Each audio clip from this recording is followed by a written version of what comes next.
Você já se perguntou quanto tempo leva para uma vida inteira desaparecer? Para mim, foram 20 segundos. O tempo de aceitar um convite de um desconhecido e entrar em um carro. 20 segundos que se transformaram em 10 anos. 10 anos longe dos meus filhos.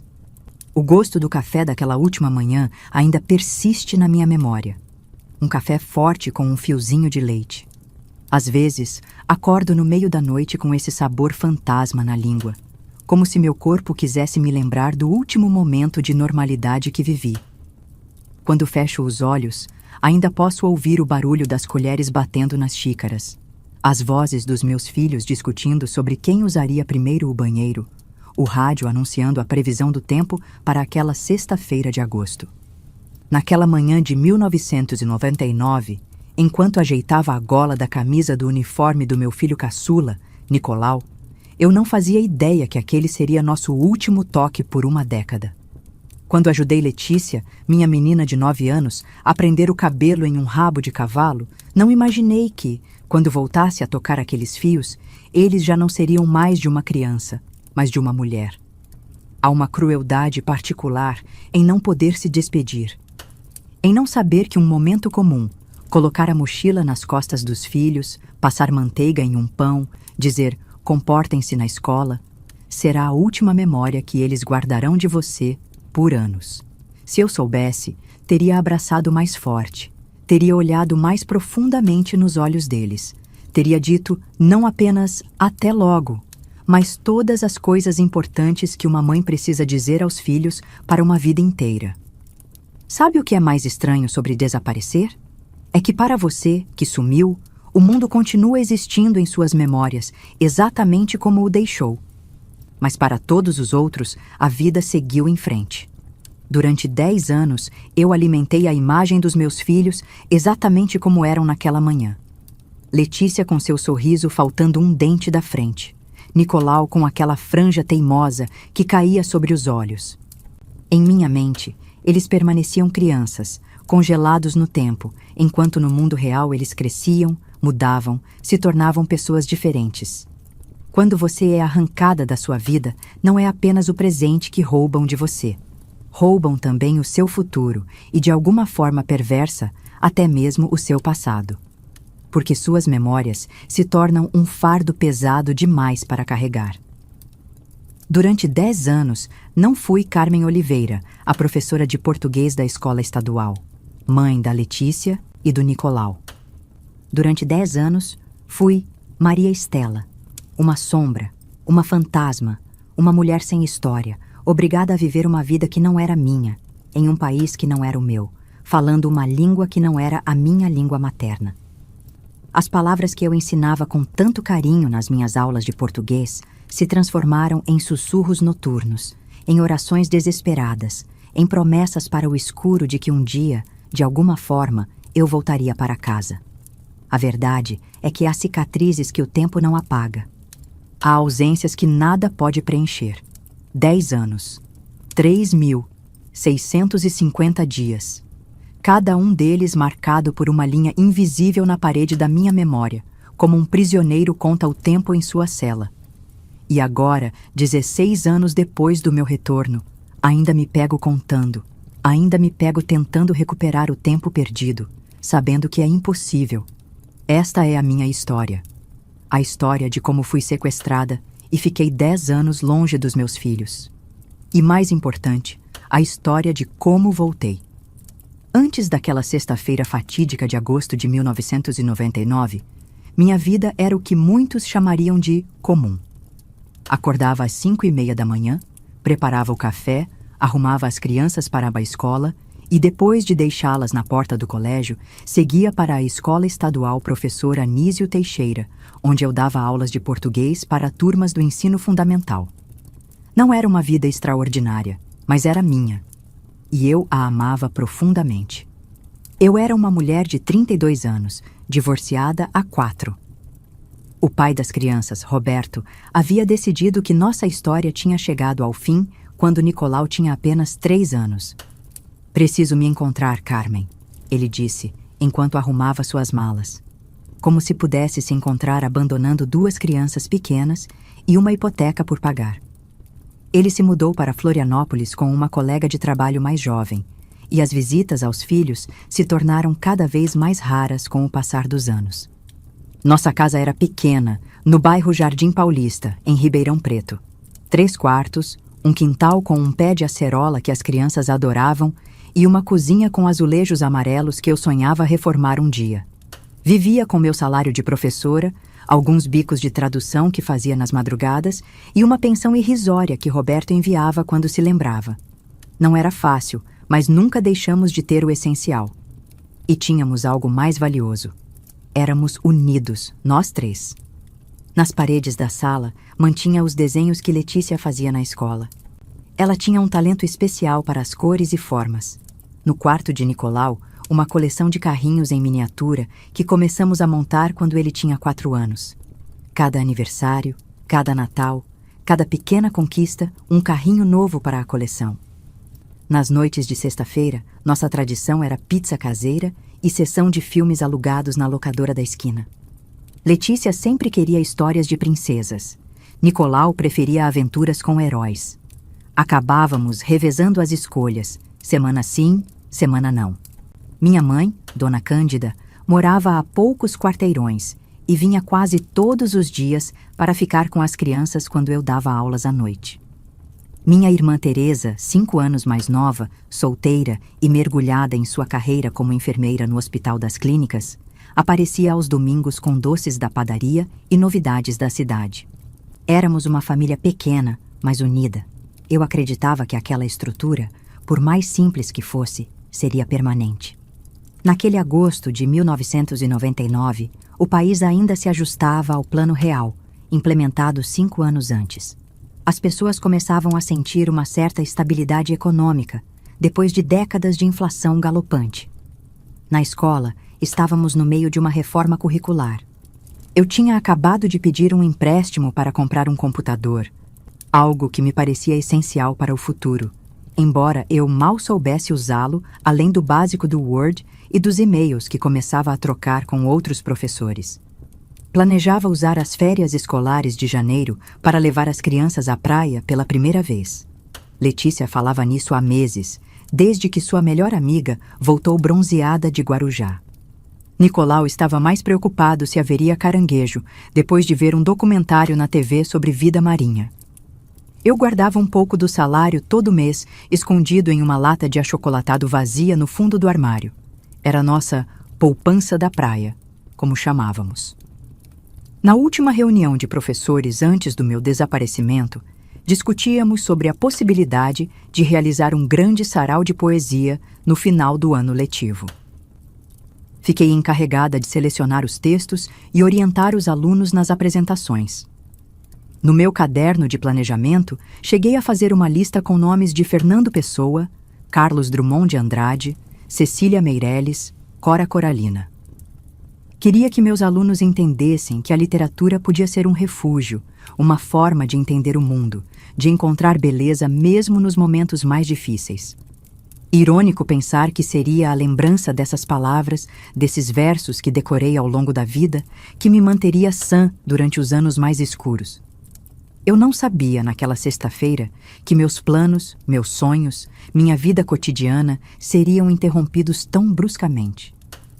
Não sabia que a próxima vez que visse minha casa, meus filhos já não seriam mais crianças. A manhã começou como tantas outras. O alarme tocou às 5h30. Rolei na cama, pedi mais 5 minutos ao relógio como sempre fazia, sabendo que não tinha esse luxo. O inverno tinha sido rigoroso aquele ano, e mesmo em agosto, o ar da madrugada ainda tinha um toque gelado que fazia meu corpo resistir em deixar o aconchego das cobertas. Levantei, calcei os chinelos gastos que ficavam ao lado da cama e fui direto para a cozinha acender o fogo sob a chaleira. Enquanto a água fervia, fui ao quarto de Nicolau. Sentei na beirada de sua cama e afastei o cabelo que cobria sua testa.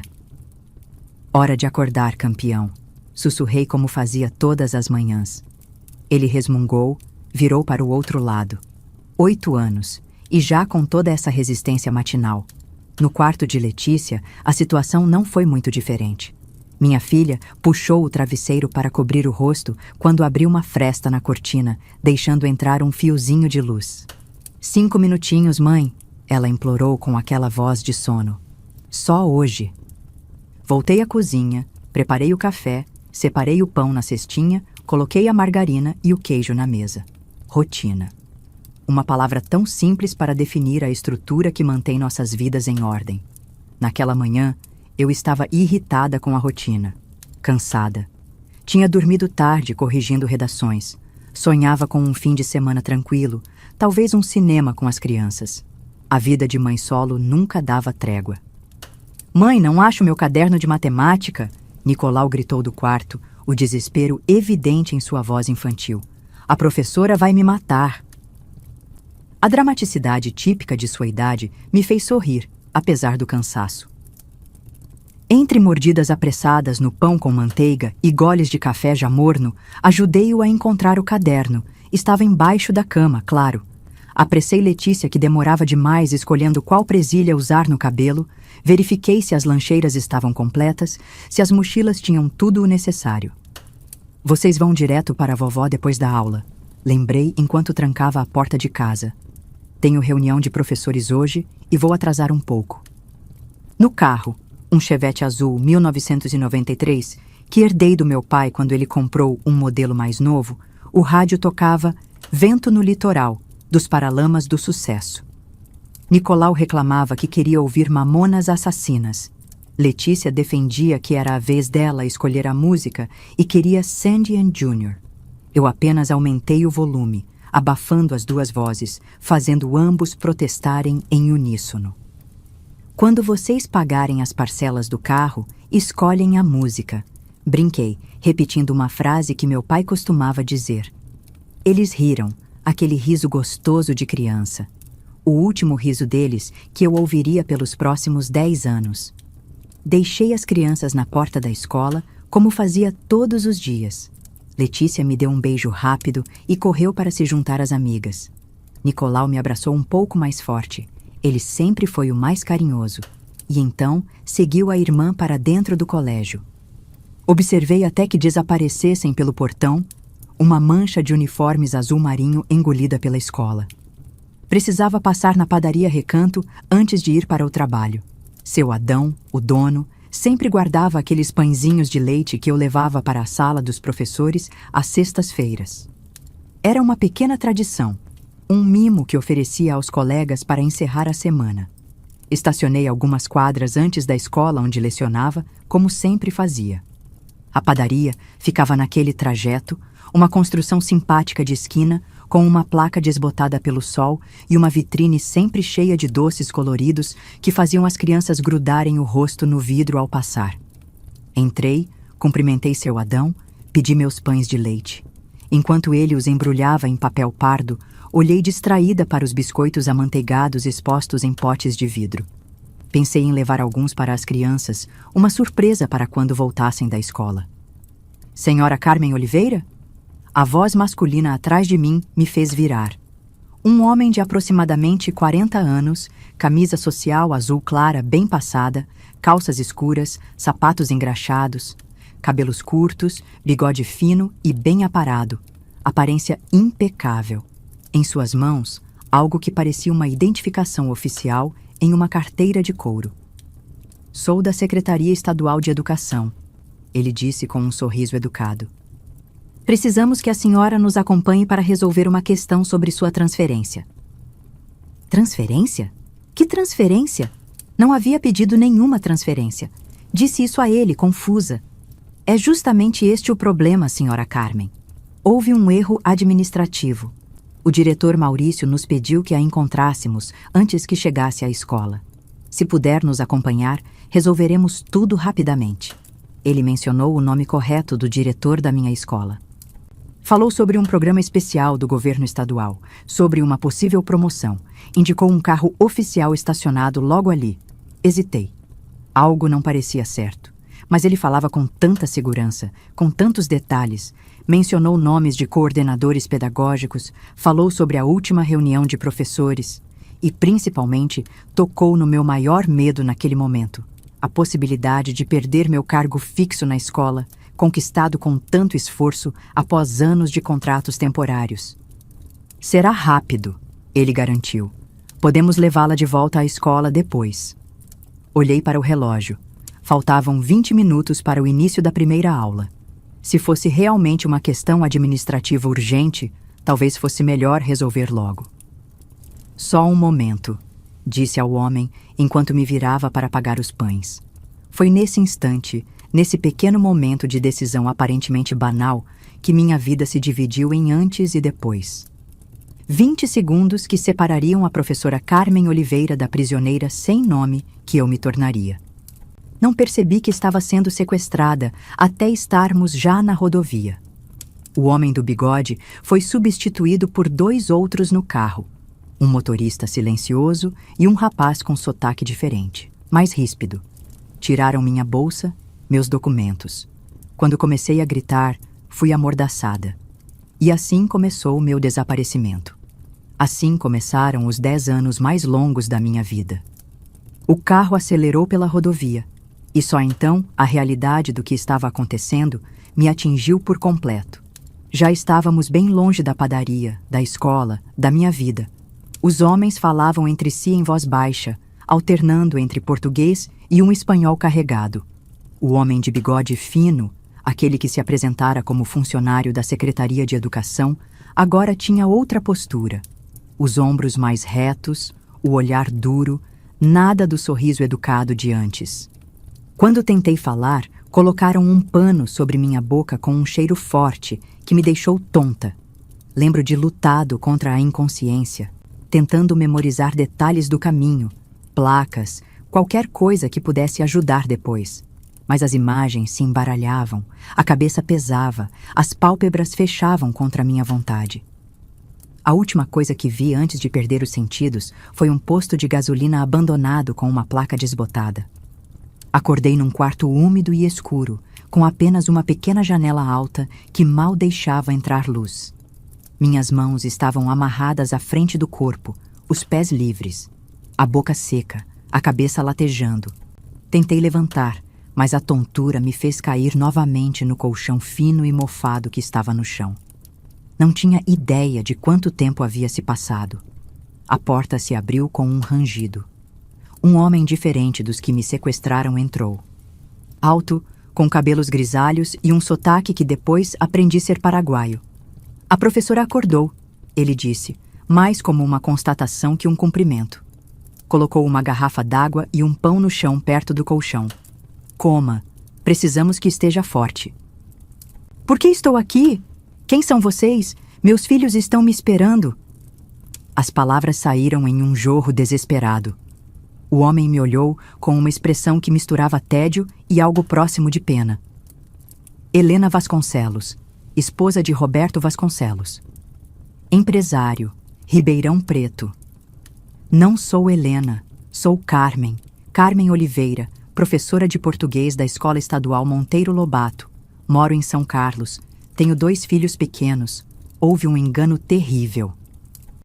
Pela primeira vez, vi um lampejo de dúvida nos olhos do homem. Ele saiu sem dizer nada, fechando a porta com chave. Ouvi vozes exaltadas do lado de fora, discussões, acusações, frases em espanhol que mal conseguia compreender. Palavras como erro, verificar, problema grande. Horas depois, não sei quantas ao certo, 3 homens diferentes entraram no quarto. Um deles tinha um jornal na mão. Jogou-o sobre o colchão. Quem é esta? Perguntou, apontando para uma foto na seção social. A imagem mostrava uma mulher elegante em algum evento beneficente. Cabelos castanhos como os meus, altura similar, mas claramente não era eu. Aquela mulher usava joias caras, um vestido de festa, tinha unhas perfeitamente manicuradas. Eu jamais teria como pagar por aquele visual de capa de revista. Não sou eu, respondi, a voz trêmula. É Helena, suponho. Já disse que sou Carmen Oliveira, professora. Por favor, olhem meus documentos. Estão na minha bolsa. Um dos homens falou algo em espanhol para os outros. Percebi palavras como confusión e equivocado. Entendi que haviam cometido um erro. Haviam sequestrado a pessoa errada. Por um breve momento, senti uma onda de alívio. Erro reconhecido, logo seria libertada. Que ingenuidade a minha! O homem mais velho, aquele que parecia liderar o grupo, me encarou por longos segundos. Problema, disse finalmente. Grande problema. Passei os dias seguintes em um limbo de terror. Ouvia discussões constantes, telefones tocando, portas batendo. Entendi que estavam decidindo o que fazer comigo. Era um erro, um terrível engano, mas para eles eu já havia visto demais. Conhecia rostos, vozes, detalhes. Numa noite particularmente fria, cerca de uma semana após o sequestro, fui transferida. Colocaram-me no porta-malas de um carro, encapuzada. A viagem foi longa, com muitas paradas. Quando finalmente me tiraram do veículo, o ar tinha um cheiro diferente, mais seco, mais quente, mesmo sendo noite. "Donde estamos?" perguntei, usando o pouco de espanhol que conhecia. "Pedro Juan Caballero", respondeu uma voz feminina que eu ainda não conhecia. "Paraguai." O capuz foi removido. Estávamos em frente a uma casa grande de 2 andares, cercada por muros altos. Uma mulher de meia-idade, cabelos tingidos de loiro e olhar severo, me avaliava da cabeça aos pés. "Esta é a professora", disse o homem que me trouxera falando com a mulher. "Maria Estela, a nova empregada que contratamos da agência." A mulher assentiu, como se aquela história absurda fizesse algum sentido. "Me siga", ordenou em um português com forte sotaque. "Vou mostrar seus aposentos e suas obrigações." Foi assim que Carmen Oliveira desapareceu, e Maria Estela, uma empregada doméstica paraguaia com documentos falsificados, nasceu. Foi assim que cruzei a fronteira, não apenas entre 2 países, mas entre minha vida anterior e uma década de cativeiro. Os primeiros dias no cativeiro foram um pesadelo de incompreensão. Minha mente se recusava a aceitar a realidade. Cada vez que o sol nascia, eu pensava: hoje eles vão perceber o erro e me deixar ir. Hoje eu volto para casa. A cada pôr do sol não concretizado, uma parte da minha esperança morria. Meu corpo entrou em um estado de choque que eu desconhecia ser possível. Tremia constantemente, mesmo nos dias quentes. Não conseguia comer. Cada garfada parecia areia na minha boca. Dormir então? Impossível. Quando o cansaço finalmente me vencia, tinha pesadelos terríveis onde corria sem sair do lugar, enquanto via meus filhos se afastando, chamando por mim. "Seus filhos estão bem", me disse Dona Mercedes, a dona da casa, quando me viu chorando enquanto lavava o piso da cozinha no 3º dia. Não era compaixão em sua voz, era irritação. "Já verificamos. Estão com sua irmã. Se quer que continuem bem, faça seu trabalho sem dramas." Aquela primeira confirmação de que sabiam sobre minha família provocou em mim uma reação física imediata. Vomitei ali mesmo, sobre o chão recém-limpo. O pânico tomou conta do meu corpo como uma onda gelada. Eles sabiam sobre Teresa. Sabiam sobre as crianças. Meu Deus, eles estavam monitorando meus filhos. A punição pelo piso sujo foi dormir no quintal, sob um toldo improvisado. Passei a noite inteira abraçada aos meus próprios joelhos, tremendo de frio e medo. Foi naquela noite que entendi plenamente. Não era mais uma professora, uma mãe, uma pessoa com direitos. Era uma propriedade, um objeto, uma ferramenta descartável nas mãos daquela família. Comecei a notar mudanças físicas assustadoras. Meu cabelo, sempre bem cuidado, começou a cair em tufos quando eu passava os dedos por ele. Minhas unhas se quebravam constantemente. Perdi tanto peso que minhas costelas ficaram visíveis sob a pele. Mas o mais assustador foi quando percebi que tinha parado de menstruar. Meu corpo estava desligando funções não essenciais, concentrando-se apenas em manter-me viva. O pior, no entanto, eram os pensamentos sobre meus filhos. A cada hora, imaginava o que estariam fazendo. Nicolau teria entendido que a mãe não o abandonou? Letícia estaria culpando a si mesma, como fazia sempre que algo dava errado? Quem os ajudaria com o dever de casa? Quem verificaria se estavam escovando os dentes corretamente? Quem ouviria suas orações antes de dormir? Nas primeiras semanas, chorei tanto que meus olhos incharam permanentemente. Implorei, negociei, tentei explicar a situação para Mercedes e seu marido, Dom Ernesto. Eles me ignoravam ou, nas piores ocasiões, riam, como se meu desespero fosse uma forma de entretenimento. Uma vez, Dom Ernesto disse com casualidade cruel: "Professora, você não existe mais, entende? Carmen Oliveira morreu naquela padaria." À noite, no pequeno quarto dos fundos que dividia com outras duas mulheres, Alicia, a boliviana, e Esperanza, a paraguaia, eu me permitia alguns minutos de choro silencioso. Não mais que isso. Aprendi rapidamente que gastar energia emocional era um luxo que não podia me dar. Precisava preservar cada grama de força para sobreviver. Alicia, que já estava ali há 3 anos, tentou me consolar nos primeiros dias. "No início dói mais", disse ela em seu espanhol suave. "Depois você aprende a construir uma vida dentro da sua cabeça, onde eles não podem entrar." Não acreditei nela. Como poderia construir uma vida mental separada desta realidade horrível? Como poderia simplesmente aceitar meu destino? Eu era mãe. Tinha filhos me esperando. Uma vida inteira interrompida. Foi Esperanza quem me ensinou a primeira lição de sobrevivência real. Uma noite, enquanto eu soluçava no escuro, ela se arrastou até meu colchão e colocou algo na minha mão. Era uma pedra pequena e lisa. Cada noite, antes de dormir, segure-a e repita quem você é. Sussurrou. Seu nome verdadeiro, os nomes dos seus filhos, sua cidade, sua profissão. Faça isso todas as noites, não importa o quanto tempo passe. Aquele pequeno ritual se tornou minha âncora. Segurando a pedra com força, até sentir seus contornos marcados na palma da minha mão, eu sussurrava no escuro. Sou Carmen Oliveira, professora de português. Minha filha é Letícia. Meu filho é Nicolau. Moro em São Carlos. Um dia, voltarei para casa. Ao mesmo tempo, aprendi a ser Maria Estela durante o dia. Aprendi a baixar os olhos quando falavam comigo, a responder somente quando perguntavam algo diretamente, a mover-me silenciosamente pelos cômodos da casa. Meu corpo desenvolveu novos reflexos. Encolher os ombros quando alguém levantava a voz, proteger o rosto quando movimentos bruscos aconteciam perto de mim, acordar ao menor ruído. Era como viver em uma peça de teatro macabra, onde meu papel era o de uma mulher sem passado, sem futuro, sem desejos próprios. Uma sombra movendo-se entre os cômodos, invisível até que precisassem de algo. Perdi a noção exata do tempo. Riscos na parede que tentei fazer para contar os dias foram descobertos e severamente punidos. As estações se tornaram minha única referência temporal. O calor sufocante do verão paraguaio, as chuvas torrenciais da primavera, o frio seco do inverno.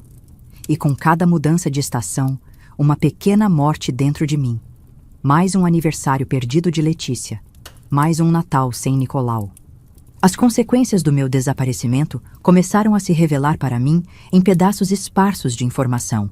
Migalhas que conseguia coletar de conversas ouvidas, de jornais velhos usados para embrulhar compras, de fragmentos de notícias captadas no rádio que Dom Ernesto ouvia todas as manhãs. Cerca de 2 meses após o sequestro, ouvi Mercedes comentando com uma visita. "A professora brasileira?" "Sim. A polícia esteve aqui semana passada. Verificaram todos os documentos. Está tudo em ordem. É paraguaia, nascida em Concepción. Tem até certidão de nascimento."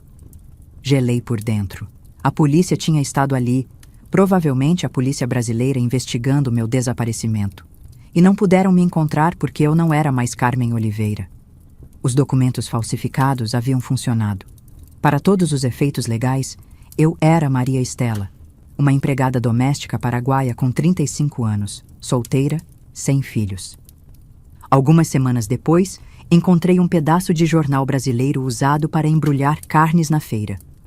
Meu coração quase parou quando vi uma fotografia minha, a mesma do crachá da escola, com a manchete: Professora desaparece a caminho do trabalho.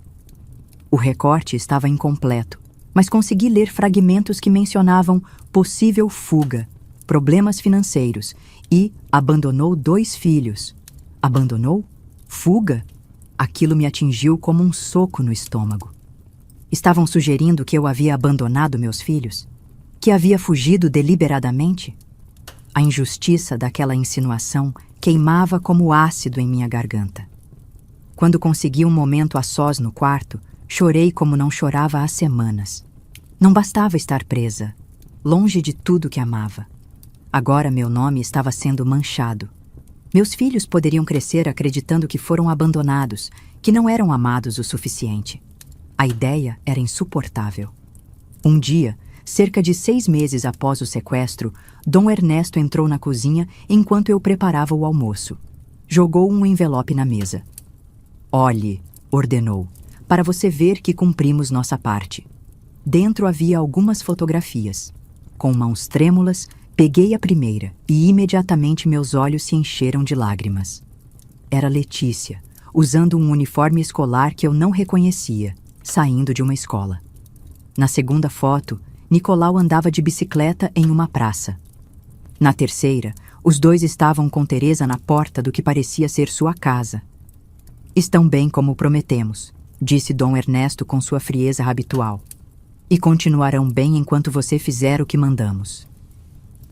Aquelas fotos eram uma mensagem clara. Eles mantinham meus filhos sob vigilância. Podiam alcançá-los a qualquer momento. A ameaça velada era óbvia demais para ser ignorada. As fotografias trouxeram uma mistura contraditória de emoções. Por um lado, a dor excruciante de ver meus filhos continuando suas vidas sem mim, crescendo longe dos meus olhos. Por outro, o alívio de saber que estavam vivos, aparentemente saudáveis, sob os cuidados de minha irmã. E, por trás de tudo isso, o terror constante da ameaça implícita. O tempo passava, e minha rotina se estabeleceu com uma normalidade perturbadora. Acordar às 5 da manhã, preparar o café da família, lavar roupas no tanque dos fundos, esfregar pisos, limpar banheiros, cozinhar, servir, limpar novamente, dormir por algumas horas, recomeçar tudo no dia seguinte. Meu corpo desenvolveu calos nas mãos, queimaduras de sol nos braços, dores permanentes nas costas. Meus joelhos estalavam quando me levantava depois de horas esfregando pisos. Meus dedos ficavam enrugados e rachados pelo contato constante com água e produtos químicos. Olhando para minhas mãos, eu mal as reconhecia. Aquelas não eram as mãos de uma professora que segurava livros e corrigia redações. Eram mãos ásperas de trabalhadora, envelhecidas antes do tempo. O controle que exerciam sobre mim era meticuloso. Nunca me deixavam sozinha fora da propriedade.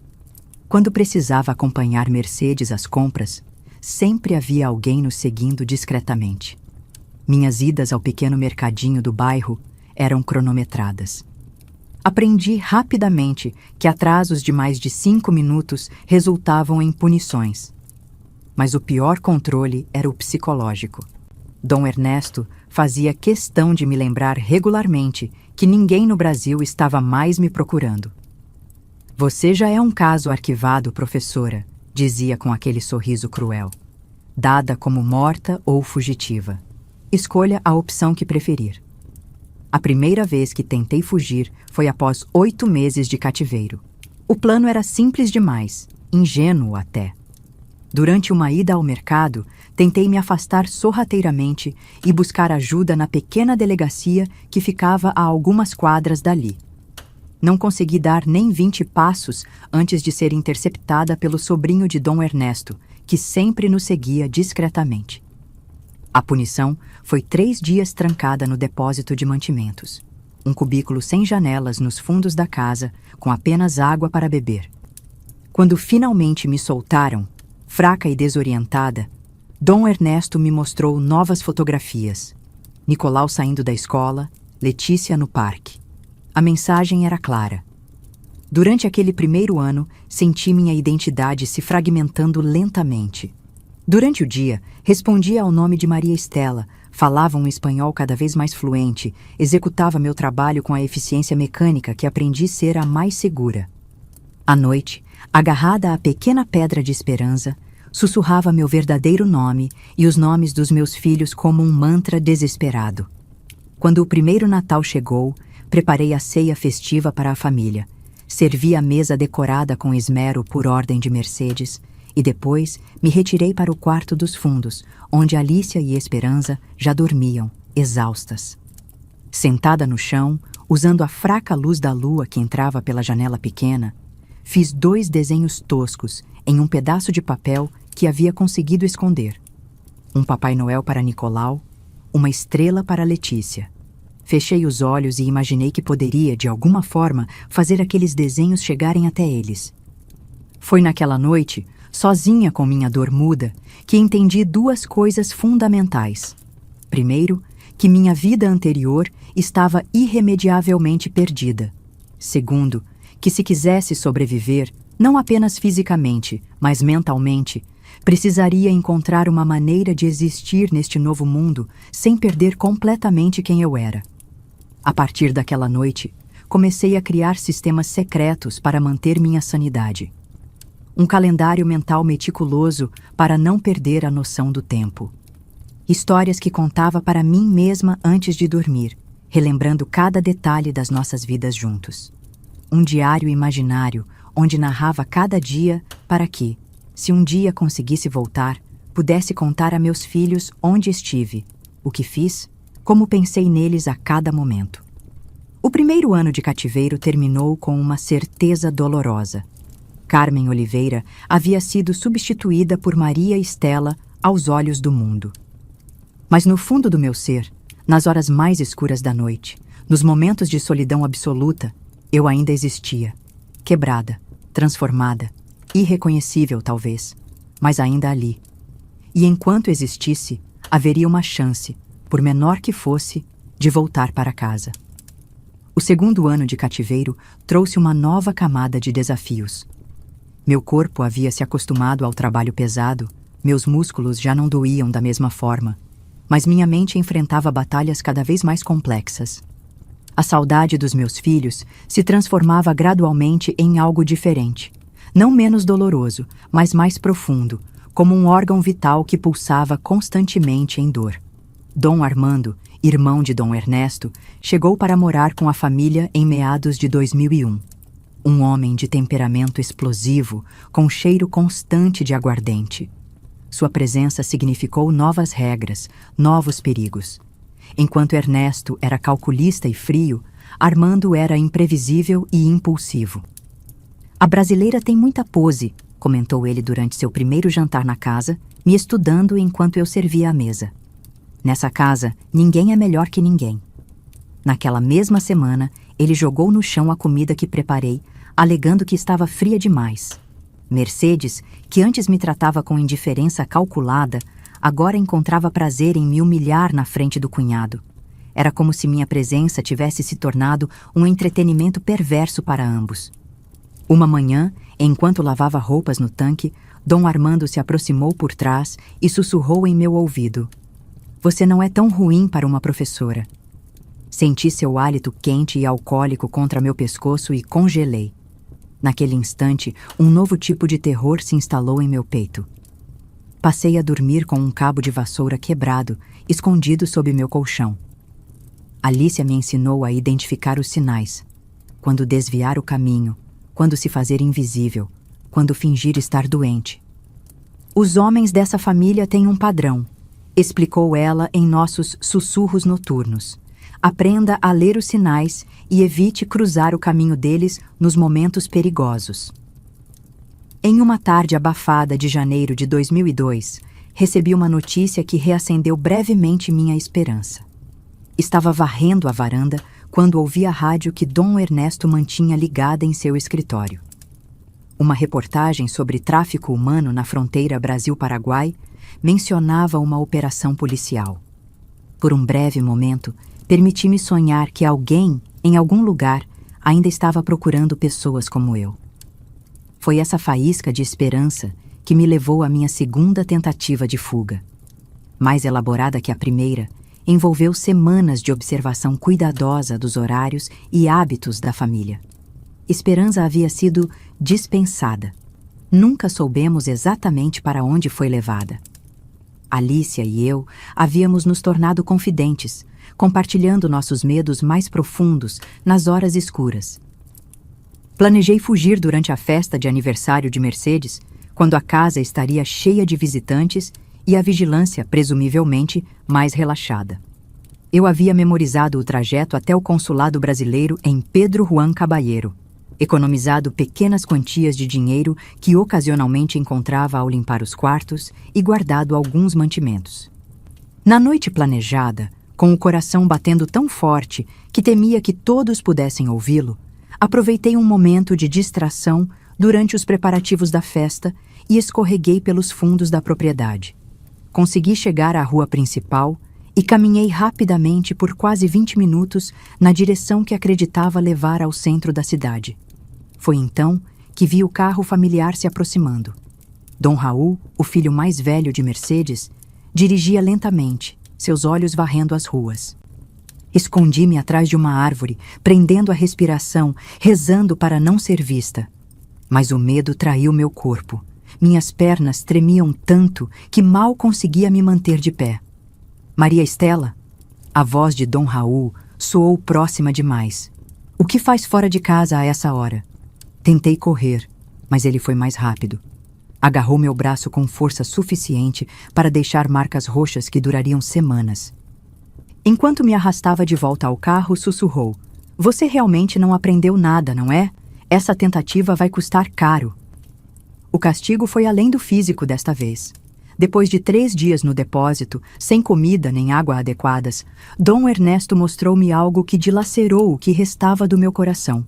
Uma carta, supostamente escrita por minha irmã Teresa, dizendo que não poderia mais cuidar dos meus filhos e que eles seriam separados e enviados para lares adotivos. "Viu o que você causou?" perguntou ele com falsa compaixão. "Suas fugas só trazem mais sofrimento para seus filhos. Quer que eles cresçam sem família nenhuma?" Hoje sei que aquela carta era falsa, parte elaborada de seu jogo psicológico. Mas naquele momento, destruída física e emocionalmente, acreditei. O peso esmagador da culpa me fez desistir de qualquer plano de fuga pelos próximos 3 anos. Aceitei meu destino como uma forma distorcida de proteger meus filhos. Foi a época mais escura da minha vida. Parei de responder ao meu nome verdadeiro, mesmo nos rituais noturnos com a pedra de esperança. Comecei a me ver como Maria Estela, a acreditar na narrativa que haviam criado para mim. Era mais fácil aceitar essa nova identidade do que enfrentar a dor de tudo que havia perdido. O 3º ano de cativeiro trouxe mudanças na dinâmica da casa. Dom Ernesto expandiu seus negócios, o que significava mais movimento, mais reuniões suspeitas no escritório, mais pessoas circulando pela propriedade. Mercedes passou a frequentar uma igreja evangélica, transformando-se numa devota fervorosa durante o dia, sem abandonar sua crueldade calculada entre as 4 paredes de casa. Foi através da religião que encontrei uma pequena brecha na minha prisão. Mercedes, querendo exibir sua generosidade cristã, começou a me levar para os cultos dominicais. Não por bondade, é claro, mas para mostrar à congregação como era caridosa ao empregar uma coitada como eu. A igreja se tornou meu primeiro contato regular com o mundo exterior em anos.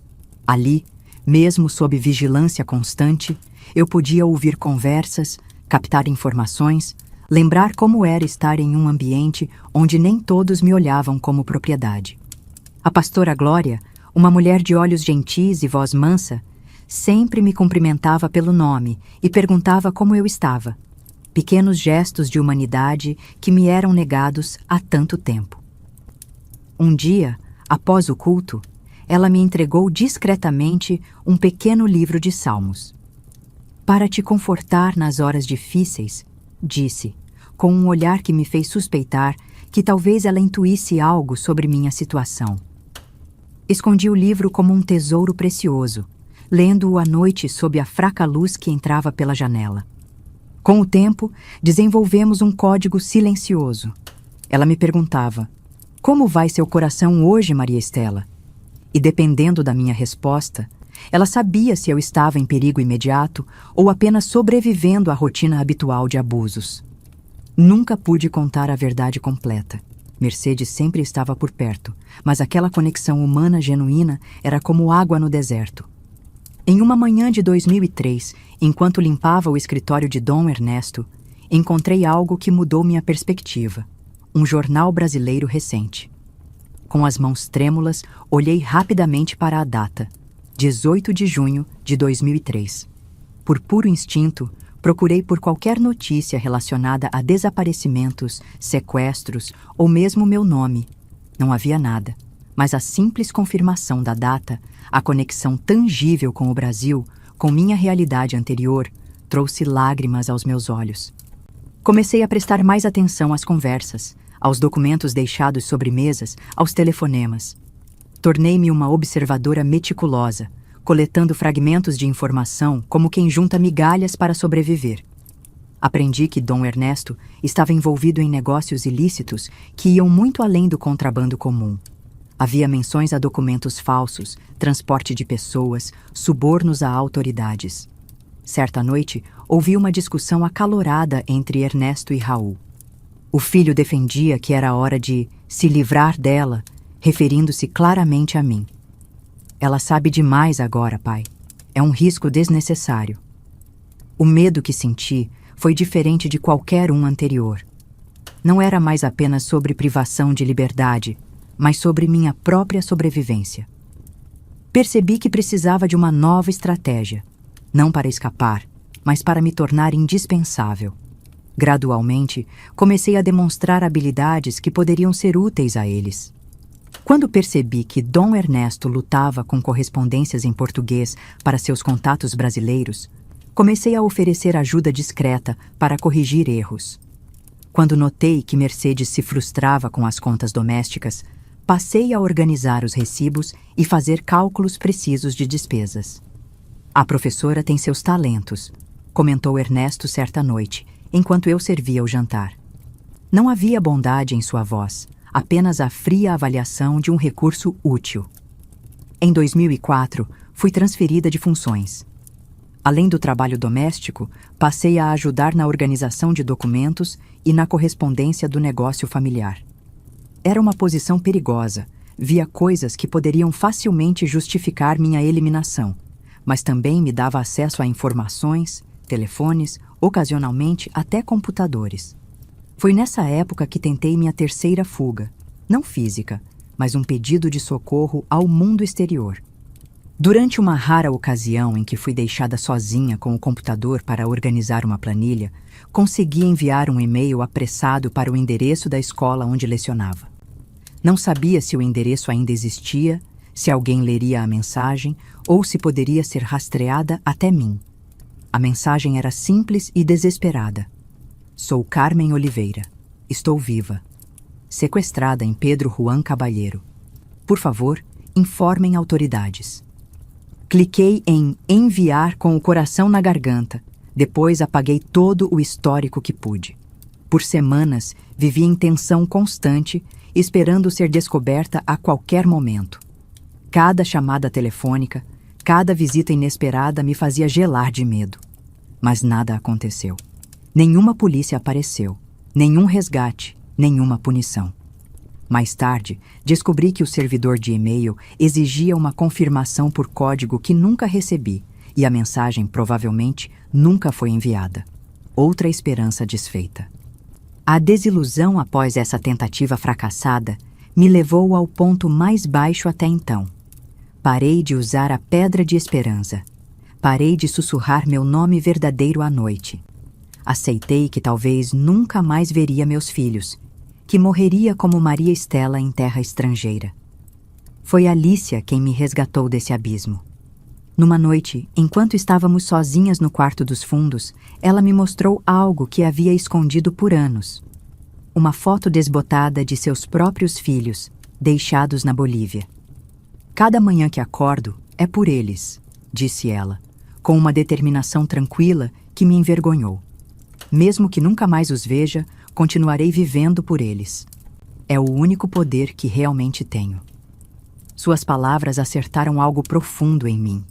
Percebi que, ao desistir de Carmen Oliveira, estava traindo não apenas a mim mesma, mas também meus filhos. Eles mereciam uma mãe que nunca desistisse, mesmo quando tudo parecia perdido. Naquela noite, desenterrei a pedra de esperança de seu esconderijo e retomei meu ritual. Sou Carmen Oliveira. Sussurrei pela primeira vez em meses, sentindo as palavras estranhas na minha boca, como um idioma meio esquecido. Meus filhos são Letícia e Nicolau. Sou professora. Um dia voltarei para casa. O 5º ano de cativeiro começou com uma mudança significativa. A família decidiu se mudar para uma propriedade maior nos arredores de Pedro Juan Caballero, mais isolada e protegida. O novo local era uma fazenda com vários hectares, cercada por muros altos e vigiada por homens armados. Para mim, significava estar ainda mais longe de qualquer possibilidade de ajuda externa. A nova casa principal era imponente, com cômodos espaçosos e uma área de lazer completa com piscina. À primeira vista, parecia um paraíso comparada à residência anterior, mas logo descobri que se tratava apenas de uma prisão mais sofisticada. Os aposentos dos empregados ficavam a uma distância considerável da casa principal, em um anexo sem água quente e com instalações precárias. Alicia não veio conosco. Na véspera da mudança, foi levada embora sem explicações. Precisam dela em outro lugar. Foi tudo o que Mercedes disse quando perguntei discretamente. Perder minha única amiga foi como perder um pedaço de mim mesma. Nunca soube o que aconteceu com ela, mas carrego sua força comigo até hoje. Na nova propriedade, conheci outros trabalhadores em situação similar à minha, pessoas vulneráveis, sem documentos legítimos, mantidas sob diferentes níveis de coação.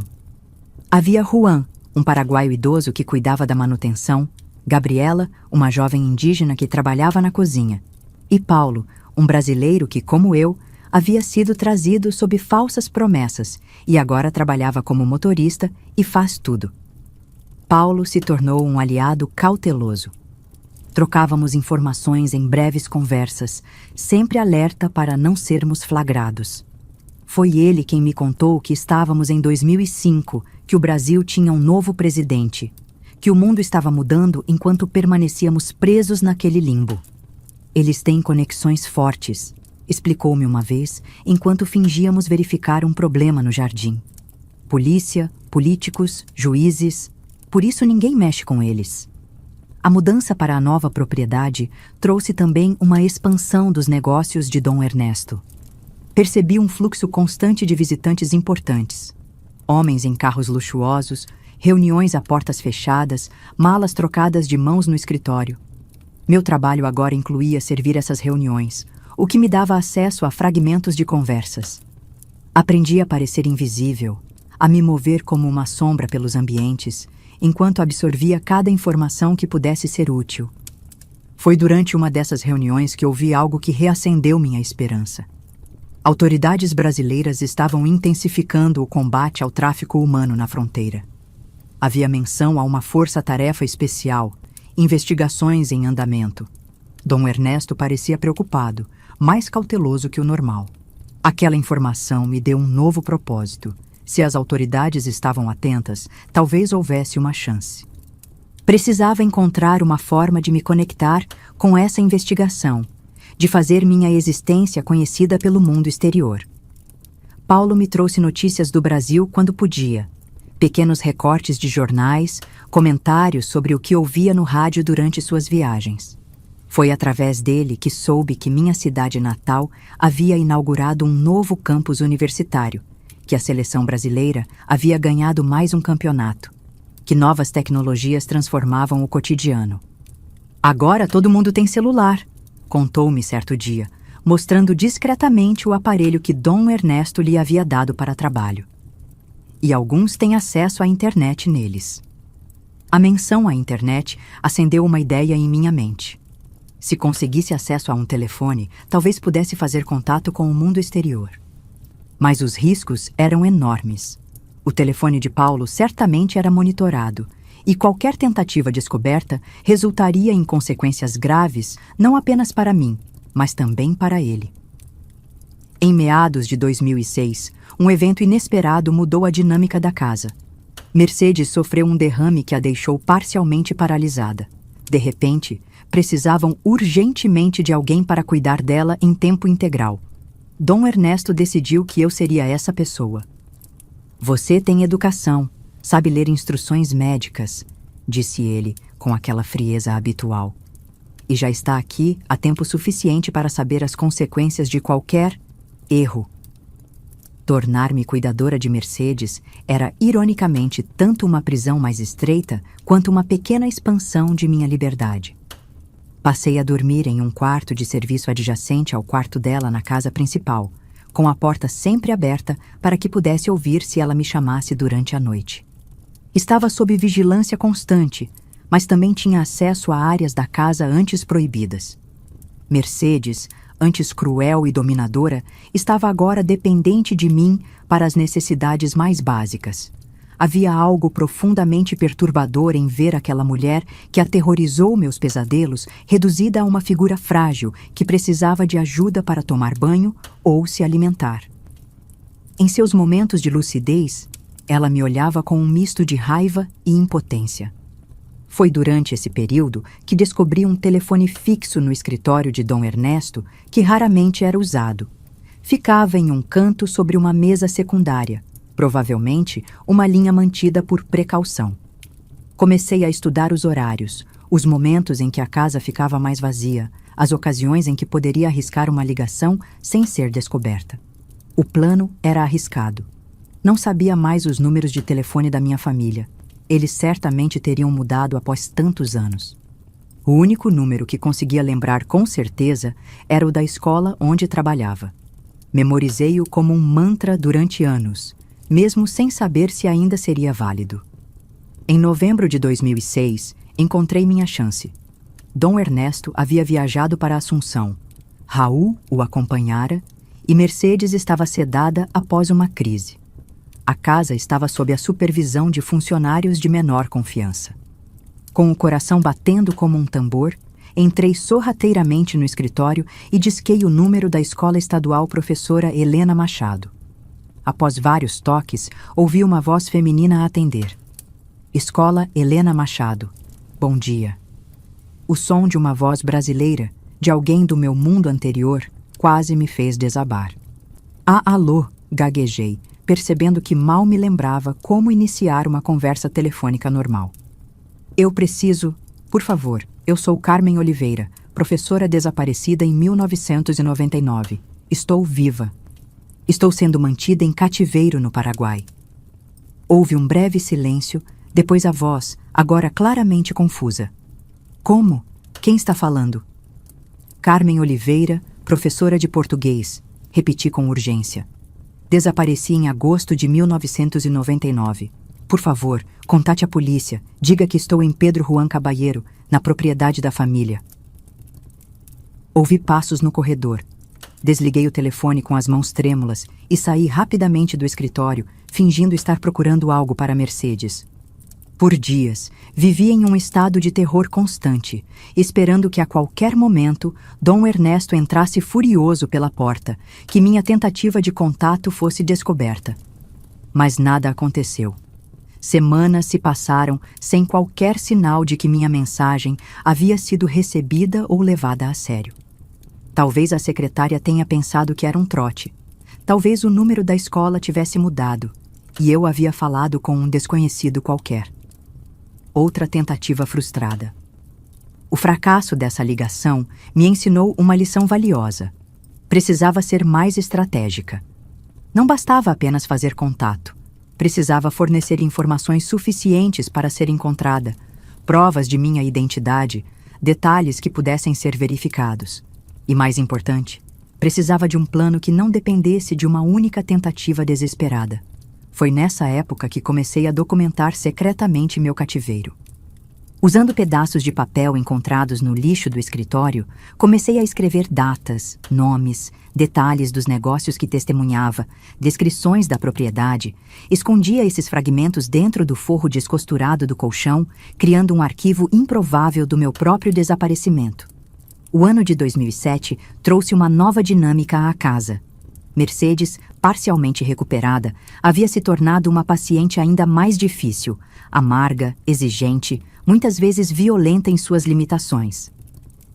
Dom Ernesto passava cada vez menos tempo em casa, deixando os negócios cada vez mais nas mãos de Raul, que havia herdado toda a crueldade do pai sem nenhuma de suas sutilezas. Foi Raul quem instituiu um novo sistema de controle de qualidade. Inspeções surpresa nos aposentos dos empregados, revistas pessoais aleatórias, punições exemplares para as menores infrações. O medo voltou a dominar meus dias, não apenas por mim, mas pelos documentos que escondia. Uma noite, enquanto ajudava Mercedes a se preparar para dormir, ela me disse algo que congelou meu sangue. Raul acha que você está se sentindo muito à vontade nesta casa. Disse que talvez precise te lembrar qual é o seu lugar. O aviso velado era claro. Precisava ser mais cuidadosa, mais submissa, mais invisível do que nunca. Reduzir qualquer suspeita que pudesse ter despertado. Nas semanas seguintes, interpretei o papel da serviçal perfeita, obediente, silenciosa, eficiente, sem qualquer traço da rebeldia que ainda ardia dentro de mim. Foi nesse período que conheci o Dr. Ricardo, um médico local que visitava regularmente Mercedes. Um homem silencioso, de olhar profundo e maneiras gentis. Notei como ele me observava com curiosidade durante suas visitas, como seus olhos pareciam fazer perguntas que sua boca não ousava formular. Certo dia, enquanto o acompanhava até a porta após uma consulta, ele me perguntou em voz baixa: "Há quanto tempo trabalha para esta família?" "Muitos anos, doutor." Respondi evasivamente, consciente de que poderia haver ouvidos atentos por perto. Ele hesitou, como se quisesse dizer algo mais, mas apenas assentiu e partiu. Nas visitas seguintes, começou a trazer revistas médicas brasileiras para a paciente, deixando-as onde eu pudesse vê-las. Era um gesto pequeno, mas significativo. Uma conexão com o Brasil, uma lembrança de que o mundo além daqueles muros ainda existia. Comecei a ver no Dr. Ricardo uma possível tábua de salvação. Ele era um profissional respeitado, alguém que poderia ter contatos com autoridades, alguém que claramente suspeitava de algo errado naquela casa. Mas como confiar nele? Como ter certeza de que não era apenas mais uma peça no tabuleiro de Dom Ernesto? No final de 2007, enquanto limpava o quarto de Raul durante sua ausência, encontrei algo que me gelou até os ossos. Uma pasta com fotografias. Eram imagens de vigilância de minha irmã Teresa e meus filhos, agora adolescentes, em diferentes situações do cotidiano. As fotos eram recentes, havia datas digitais no canto inferior. Eles ainda mantinham minha família sob observação, mesmo depois de tantos anos. Mas havia algo diferente nessas fotos comparadas às anteriores que me haviam mostrado. Letícia, agora uma jovem mulher, usava uma camiseta com os dizeres "Onde está Carmen Oliveira?" em uma das imagens. Em outra, havia um cartaz com minha foto em uma manifestação pequena. Minha filha não havia desistido de me encontrar. Aquela descoberta foi simultaneamente aterrorizante e revigorante. Por um lado, significava que minha família ainda estava em perigo. Por outro, era a prova de que não haviam me esquecido, que ainda me procuravam, que meu nome não havia sido apagado da história como Dom Ernesto queria que eu acreditasse. Naquela noite, chorei silenciosamente pela primeira vez em anos. Não lágrimas de desespero, mas de um estranho misto de orgulho e determinação renovada. Se minha filha adolescente tinha coragem de me procurar publicamente, como poderia eu deixar de lutar para voltar para ela? Foi esse momento que marcou uma virada em minha estratégia de sobrevivência. Não bastava mais apenas existir, resistir passivamente, esperar por uma oportunidade de fuga ou resgate. Precisava me tornar uma participante ativa em minha própria libertação, mesmo que os passos fossem minúsculos, mesmo que levasse anos. Como professora, sempre ensinei meus alunos que conhecimento é poder. Era hora de aplicar essa lição à minha própria vida.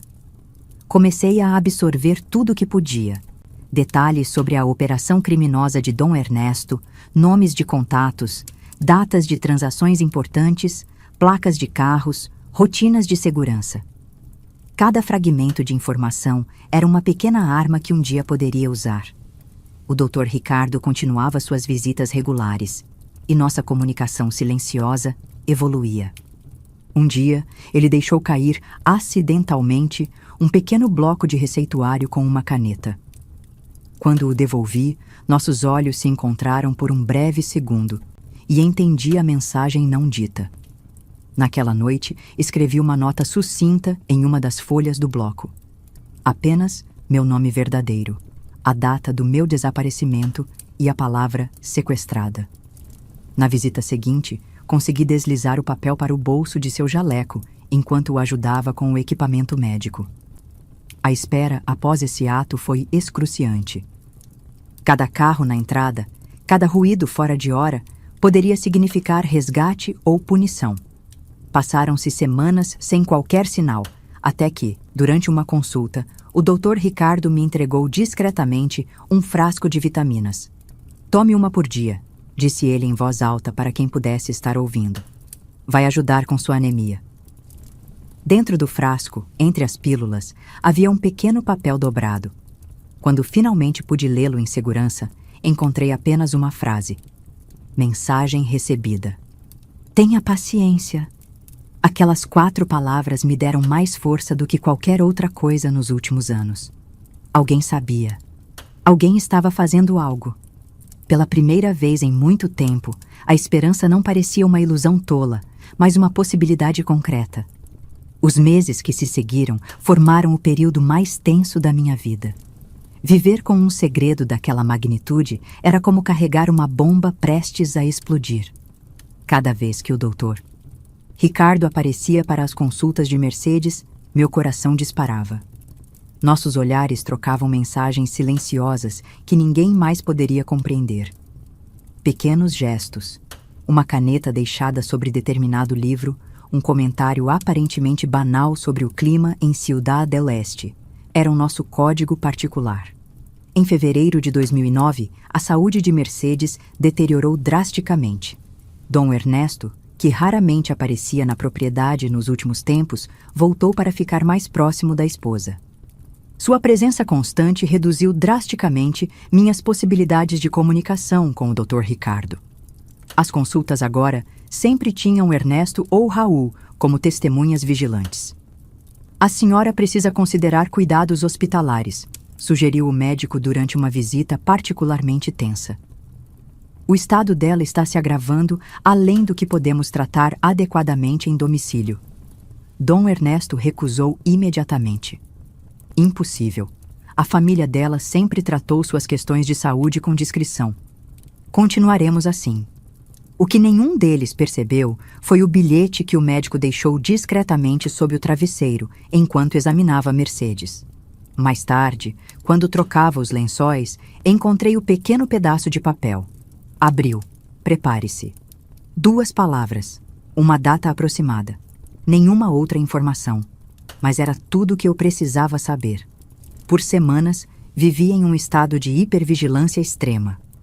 Memorizei todas as rotinas da casa, os turnos dos guardas, as rondas noturnas, quais portas permaneciam destrancadas e em quais horários. Comecei a esconder pequenos suprimentos, uma muda de roupa mais resistente que meus vestidos habituais, alguns medicamentos básicos, um pouco de comida não perecível. Recuperei todos os documentos que havia escondido ao longo dos anos, organizando-os em um pequeno pacote que poderia carregar facilmente. Março chegou e partiu sem novidades. A cada dia que passava, minha ansiedade crescia. E se tivesse interpretado mal a mensagem? E se o Dr. Ricardo tivesse sido descoberto? As possibilidades sombrias me mantinham acordada à noite, observando o teto do quarto de serviço. No início de abril, Mercedes teve uma piora significativa.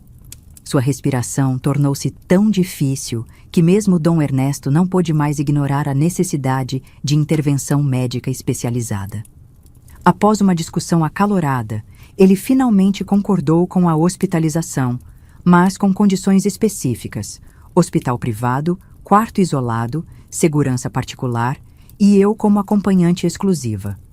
Ela só confia em você para esses detalhes íntimos, disse Dom Ernesto, parecendo genuinamente perturbado com a fragilidade da esposa. Você irá com ela. Raul estará sempre por perto. Entende o que isso significa? Não entende, Maria Estela? Entendi perfeitamente. Era uma ameaça velada. Qualquer tentativa de fuga resultaria em consequências para meus filhos. A ironia era pungente.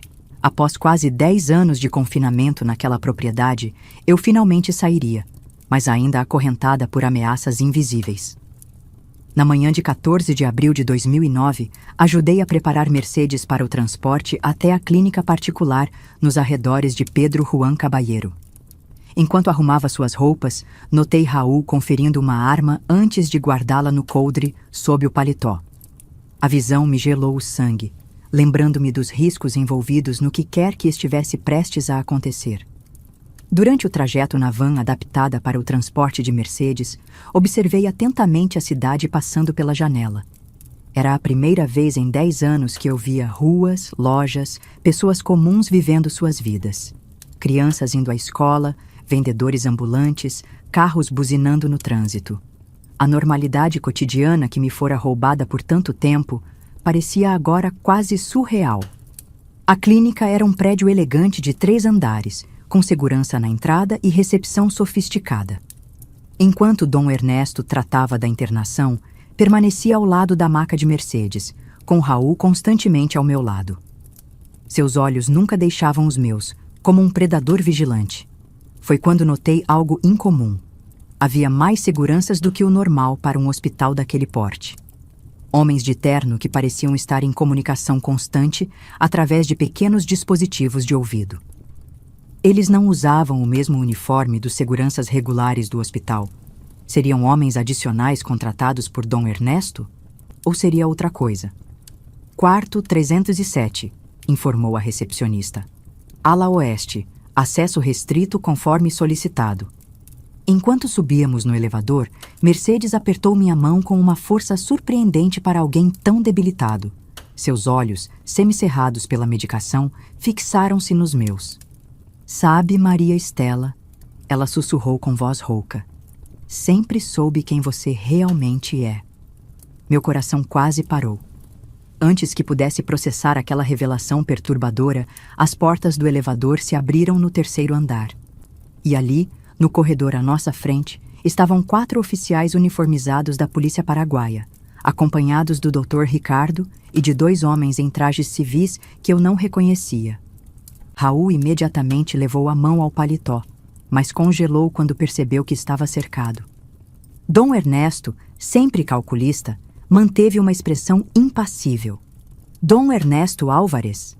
Perguntou uma oficial feminina, adiantando-se. Sou o tenente Ramírez da Polícia Nacional do Paraguai. O senhor e seu filho estão detidos por múltiplas acusações, incluindo tráfico de pessoas, falsificação de documentos e trabalho escravo. O tempo pareceu desacelerar. Vi o rosto de Raul contorcer-se em fúria, Dom Ernesto tentando manter a compostura enquanto era algemado, Mercedes observando tudo com uma expressão enigmática. E então, a tenente Ramírez virou-se para mim. Senhora Carmen Oliveira? Ela perguntou em um espanhol cuidadoso. Estamos aqui para levá-la para casa. Naquele momento, após 10 anos de cativeiro, as palavras que tanto esperei ouvir finalmente chegaram. Mas eu não estava preparada para o turbilhão de emoções que me inundaram. Minhas pernas fraquejaram, e se a tenente não tivesse me amparado, teria caído ali mesmo. A operação que culminaria no meu resgate havia sido meticulosamente planejada durante meses. O Dr. Ricardo, suspeitando de minha verdadeira identidade desde o início, havia contatado as autoridades paraguaias. A investigação subsequente conectou-se a uma operação maior contra o tráfico transfronteiriço que já estava em andamento. Enquanto me levavam pelo corredor, lancei um último olhar para Mercedes, agora sendo transferida para outro quarto sob cuidados médicos regulares. Nossos olhos se encontraram brevemente, e naquele momento compreendi que ela sempre havia sido tanto vítima quanto cúmplice de seu próprio cativeiro. Clímax emocional, o ponto mais intenso. Os primeiros dias após meu resgate passaram como um sonho febril. Fui levada para uma delegacia em Pedro Juan Caballero, onde prestei um longo depoimento sobre tudo o que havia vivido nos últimos 10 anos. Minha voz, habituada a permanecer em volume baixo e tom submisso, frequentemente falhava ao relatar os detalhes do meu cativeiro. A tenente Ramírez, com sua paciência inabalável, me oferecia água e pausas sempre que as lágrimas me impediam de continuar. Temos contato com as autoridades brasileiras, ela me informou após horas de depoimento. Sua família foi notificada. Estamos organizando seu retorno ao Brasil. Família. A palavra despertou em mim uma onda de pânico inesperada. Por quase uma década, mantive a imagem dos meus filhos congelada no tempo. Letícia, com 9 anos, de Maria Chiquinha e joelhos arranhados. Nicolau, com 7, sempre com o cabelo caindo sobre os olhos e aquele sorriso com um dente faltando. Mas agora eles seriam praticamente adultos, estranhos que compartilhavam meu sangue. Como seria esse reencontro? Eles querem me ver? Perguntei hesitante, dando voz ao meu maior temor. A tenente sorriu gentilmente. Senhora Carmen, sua filha nunca parou de procurá-la. Foi através de uma campanha iniciada por ela nas universidades brasileiras que conseguimos conectar seu caso com nossa investigação. As fotografias que havia visto no quarto de Raul vieram à minha mente. Letícia com a camiseta "Onde está Carmen Oliveira?". Não era apenas um ato isolado de esperança. Era parte de uma campanha organizada. Passou-se uma semana até que todos os procedimentos burocráticos fossem concluídos. Nesse período, fiquei hospedada em um abrigo seguro para vítimas de tráfico humano, onde conheci outras mulheres com histórias dolorosamente semelhantes à minha. Algumas haviam sido resgatadas recentemente, outras estavam ali há meses, incapazes de retornar para seus países por questões legais ou falta de documentação. Compartilhar aquele espaço com elas me fez perceber que, apesar da singularidade de minha experiência, eu não estava sozinha. À noite, sentávamos em círculo na sala comum e, em uma mistura de espanhol, português e guarani, cada uma narrava fragmentos de sua história. Encontrei força naquela fraternidade improvável de sobreviventes. Uma assistente social paraguaia me ajudou a me preparar psicologicamente para o retorno. O mundo mudou muito em 10 anos, explicou ela gentilmente. Tente não se sobrecarregar com todas essas mudanças de uma vez. Ela me mostrou como usar um telefone celular moderno, tão diferente daqueles que existiam quando desapareci. Me explicou sobre redes sociais, sobre como a internet tinha se transformado, sobre novas tecnologias que agora faziam parte do cotidiano. Cada nova informação me causava uma mistura de fascínio e ansiedade. No dia 25 de abril de 2009, um oficial brasileiro da Polícia Federal veio me buscar. Seu nome era Delegado Maurício, um homem de meia idade com olhos cansados, mas gentis. Ele trazia consigo uma pasta com documentos oficiais e algo que me fez chorar instantaneamente. Minha antiga carteira de identidade, encontrada nos arquivos da escola onde eu lecionava. A senhora é um símbolo de esperança para muitas famílias, professora Carmen, ele comentou enquanto viajávamos pela estrada que liga Pedro Juan Caballero a Ponta Porã, já em território brasileiro. Casos como o seu geralmente não têm um final feliz depois de tanto tempo. Cruzar a fronteira foi um momento de intensidade emocional indescritível. Quando o carro oficial passou pelo marco divisório entre os dois países, toquei o vidro da janela como se pudesse sentir fisicamente a transição. Estava de volta ao Brasil. Estava em casa, em Ponta Porã, fui levada a uma unidade de saúde para avaliação médica completa. Meu corpo carregava as marcas de uma década de trabalho pesado e cuidados inadequados. Problemas dentários, deficiências nutricionais, uma fratura mal consolidada no pulso esquerdo, cicatrizes variadas. Mais preocupante para os médicos, porém, era meu estado psicológico. A senhora apresenta sintomas claros de transtorno de estresse pós-traumático, explicou a psiquiatra que me avaliou. Vai precisar de acompanhamento especializado por um bom tempo.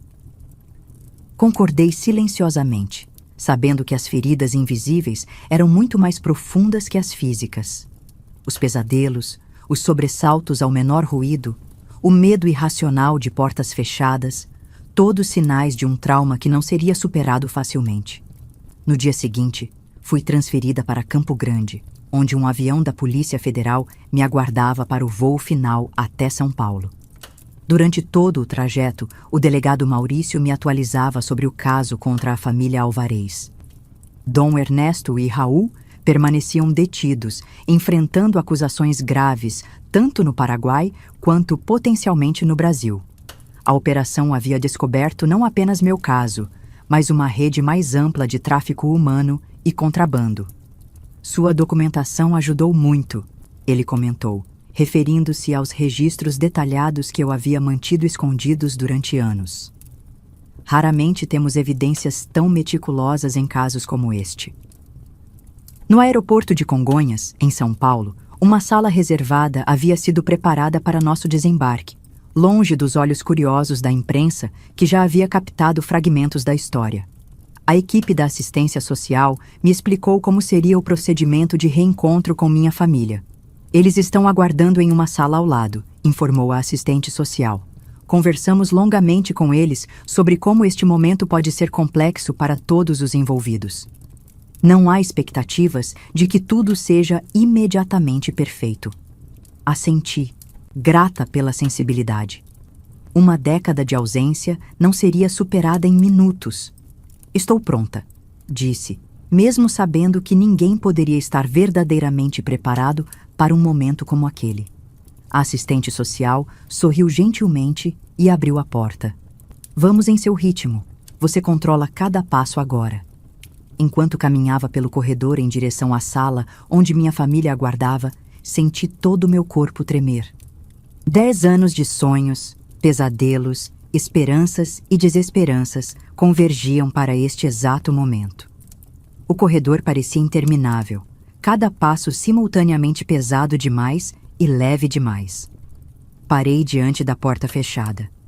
Do outro lado estavam pessoas que eram, ao mesmo tempo, as mais importantes da minha vida e quase estranhos. Fechei os olhos por um segundo, respirei profundamente e então assenti para a assistente social. Quando a porta se abriu, o mundo pareceu congelar ao redor. Ali estavam eles. Minha família, transformados pelo tempo que me fora roubado. Letícia foi a primeira que vi. Agora, uma jovem mulher de 19 anos, com o mesmo formato de rosto que o meu, mas com os olhos do pai. Nicolau, aos 17, já mais alto que a irmã, com ombros largos e o maxilar definido que começava a mostrar o homem que seria. E Teresa, minha irmã mais velha, agora com fios grisalhos nas têmporas e linhas de expressão que não existiam em minhas memórias. Por um momento, ninguém se moveu. O tempo pareceu suspenso entre nós, como se todos temêssemos que qualquer movimento pudesse quebrar aquela realidade frágil e nos acordar de um sonho. Foi Letícia quem rompeu a paralisia. Com um soluço abafado, ela correu em minha direção. Seu corpo colidiu com o meu com a força da juventude, seus braços envolvendo-me como se temesse que eu pudesse desaparecer novamente. O impacto quase me derrubou, mas mantive-me firme, absorvendo aquela energia, aquela presença, aquela prova viva de que tudo, cada dia de sofrimento, cada humilhação, cada pequena resistência, havia valido a pena. Mãe, ela repetia entre soluços. Mãe, mãe, mãe. Aquela palavra, mãe, soava quase estrangeira aos meus ouvidos. Durante uma década, eu havia sido Maria Estela, a empregada, a prisioneira, a sombra, Agora eu era novamente Carmen, professora, brasileira e mãe. Nicolau se aproximou mais hesitante, seus olhos, tão parecidos com os do pai, estudando-me como se tentasse reconciliar a imagem da mãe que guardava na memória com a mulher que via agora. Estendi um braço em sua direção, mantendo o outro ao redor de Letícia, e ele finalmente se juntou ao abraço. A sensação de ter meus filhos em meus braços novamente era indescritível. Um momento que eu havia visualizado milhares de vezes durante meu cativeiro, mas que nenhuma imaginação poderia recriar adequadamente. O calor de seus corpos, o cheiro de seus cabelos, o som de suas respirações entrecortadas, cada detalhe era simultaneamente familiar e novo. Teresa permaneceu à distância, lágrimas silenciosas escorrendo por seu rosto. Quando nossos olhares se encontraram por cima dos ombros de meus filhos, vi nela uma mistura complexa de emoções: alívio, alegria, culpa, talvez até mesmo um toque de apreensão. Obrigada, articulei silenciosamente para ela. Obrigada por cuidar deles. Obrigada por manter minha memória viva. Obrigada por não desistir. Eventualmente, nos separamos o suficiente para realmente nos olharmos. Meus filhos, agora adolescentes, me estudavam com um misto de fascínio e incerteza. Eu havia partido quando eram crianças pequenas. Agora eram quase adultos, com personalidades formadas, experiências compartilhadas das quais eu não fazia parte. Uma linguagem própria que eu precisaria aprender. Você está diferente, disse Nicolau, quebrando o silêncio com a honestidade direta típica da adolescência. Sorri, sentindo a tensão daquela observação. Sabia bem o quanto havia mudado. Meu cabelo, antes sempre tingido, agora exibia fios grisalhos precoces. Minha pele estava marcada pelo sol inclemente do Paraguai e por anos de trabalho árduo. Havia perdido peso, meus dentes estavam em condições precárias e meus olhos carregavam um tipo de cautela vigilante que não estava lá antes. Todos nós estamos, respondi suavemente. 10 anos é muito tempo. Teresa finalmente se aproximou, tomando minhas mãos nas suas. Nunca acreditei que você tivesse abandonado seus filhos, disse ela, sua voz embargada pela emoção. Nem por um segundo. Aquelas palavras desbloquearam algo dentro de mim. Um temor que eu mal sabia que carregava. O medo de que meus filhos tivessem crescido, acreditando que eu os havia deixado voluntariamente, que eu tinha escolhido não estar presente em suas vidas. Como vocês souberam? Perguntei, mal conseguindo formar as palavras.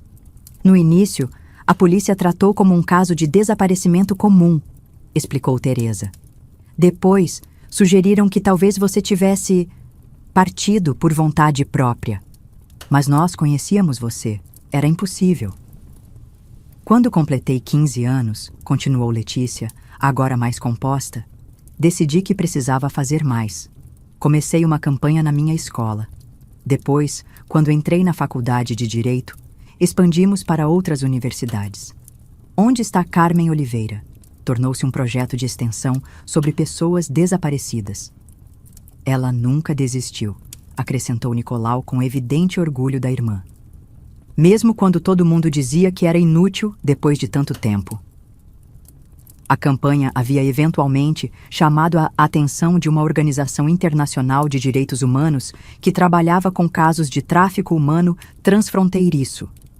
A conexão com as investigações já em andamento no Paraguai finalmente levou à identificação da propriedade dos Alvarez como possível local de interesse.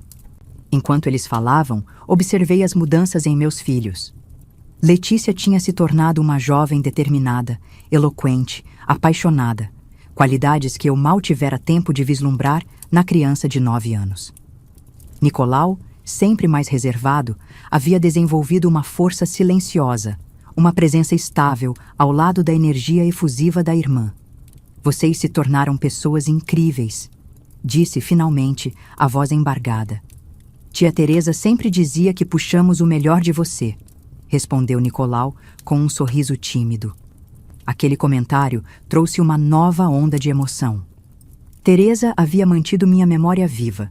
havia preservado minha presença na vida de meus filhos, mesmo quando fisicamente eu estava ausente. A assistente social que acompanhava o reencontro sugeriu gentilmente que nos sentássemos. Os sofás da sala haviam sido arranjados em círculo, criando um ambiente mais íntimo. Foi ali, sentados juntos pela primeira vez em 10 anos, que começamos a verdadeira reconexão. As perguntas vieram hesitantes no início, depois em cascata, da parte deles sobre meu cativeiro, da minha parte sobre todos os anos perdidos de suas vidas. Mamãe faleceu há 4 anos, disse Teresa suavemente, respondendo a uma pergunta que eu ainda não havia conseguido formular. Ela nunca perdeu a esperança de te ver novamente. Aquela notícia, embora esperada, foi um golpe. Nossa mãe, já idosa quando desapareci, havia partido sem que pudéssemos nos despedir. Mais uma perda irrecuperável, mais um momento que jamais poderia ser recuperado. À medida que conversávamos, os layers de tempo e ausência começaram lentamente a se dissolver. Não completamente. Havia lacunas que jamais poderiam ser preenchidas, experiências que não podiam ser compartilhadas retroativamente, mas o suficiente para sentir que uma conexão real estava sendo reconstruída. Letícia mostrou fotos em seu celular, formaturas, aniversários, feriados em família. Cada imagem era simultaneamente um presente precioso e uma dolorosa lembrança de tudo que eu havia perdido. Você se formou como oradora da turma, comentei, olhando para uma foto de Letícia em sua formatura do ensino médio, segurando um diploma com uma faixa dourada.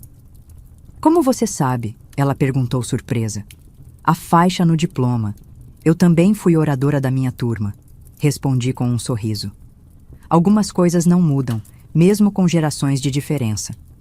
Foram esses pequenos momentos de reconhecimento mútuo, traços de mim neles, ecos deles em mim, que começaram a construir uma ponte sobre o abismo de 10 anos que nos separava. Não era uma ponte completa, nem perfeitamente sólida, mas era um início. Quando a assistente social sugeriu que encerrássemos o encontro para que eu pudesse descansar, percebi que 3 horas haviam se passado como minutos. O esgotamento emocional finalmente me alcançou e senti todo o meu corpo pesado com uma fadiga que ia além do físico. Para onde vou agora? Perguntei, a realidade prática da minha nova liberdade subitamente me atingindo. Eu não tinha mais uma casa, pertences, documentos válidos ou meios de subsistência. Para casa, mãe, respondeu Letícia como se fosse óbvio. Teresa manteve seu quarto exatamente como estava. Está esperando por você há 10 anos. Teresa assentiu, confirmando. Fizemos algumas renovações na casa ao longo dos anos, mas seu espaço sempre esteve lá. Era importante para as crianças terem um lugar que ainda fosse seu. A ideia de um quarto preservado como um santuário à minha memória era simultaneamente comovente e perturbadora. Era um símbolo tangível da esperança que minha família havia mantido, mas também um lembrete de como eu teria que me reintegrar a um mundo que havia seguido em frente sem mim. Quando finalmente nos levantamos para partir, Nicolau, que havia permanecido relativamente quieto durante grande parte da conversa, repentinamente me abraçou com força. Eu tinha medo de não te reconhecer, confessou ele em voz baixa. Ou pior, de te reconhecer, mas não sentir nada. Afastei-me levemente para olhar em seus olhos. Os olhos do pai dele, o homem que eu havia amado e perdido antes mesmo do sequestro. E como se sente agora? Perguntei, com o coração na garganta. Como se uma parte de mim que estava faltando finalmente tivesse voltado, ele respondeu, sua voz embargada pela emoção. Como se eu pudesse finalmente respirar completamente.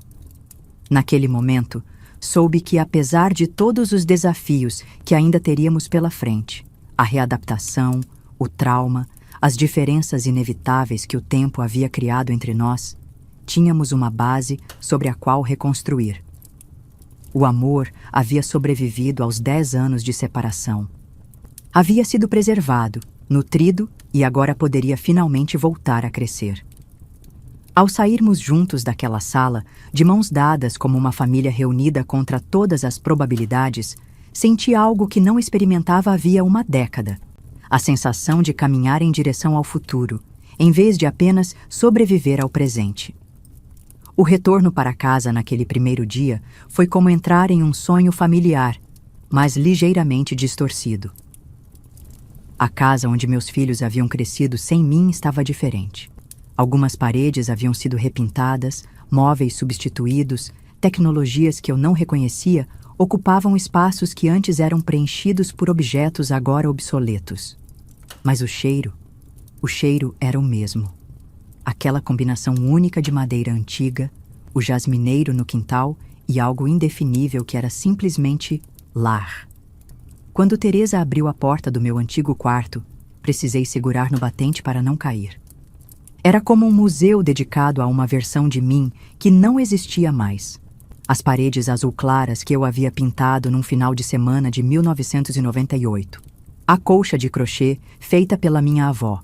Os livros nas prateleiras, organizados pela minha antiga lógica. Clássicos brasileiros à esquerda, poesia no centro, livros didáticos à direita. Uma foto minha com as crianças no porta-retrato de conchinhas que Nicolau havia feito na escola. Não trocamos nada, disse Teresa, sua voz suave. Letícia vinha aqui às vezes, quando sentia sua falta. Nicolau também, embora nunca admitisse. Sentei-me na beirada da cama, passando as mãos sobre o tecido da colcha. Era estranho. Este espaço preservado parecia mais um memorial do que um quarto para uma pessoa viva. E talvez fosse exatamente isso. Um memorial para a Carmen que havia desaparecido. Não para a Carmen que havia retornado. Posso ter um tempo sozinha? Pedi. Quando fechei a porta, fiquei ali parada no centro do quarto, respirando profundamente. Lentamente, abri o guarda-roupa. Minhas roupas antigas ainda estavam lá, perfeitamente passadas. Um vestido florido que eu usava para reuniões de pais. A calça jeans que era minha favorita. Camisetas de banda que agora pareciam relíquias de outra era.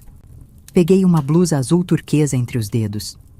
O tecido parecia surreal, tão macio, tão bem cuidado comparado às 3 peças ásperas que havia usado repetidamente durante uma década.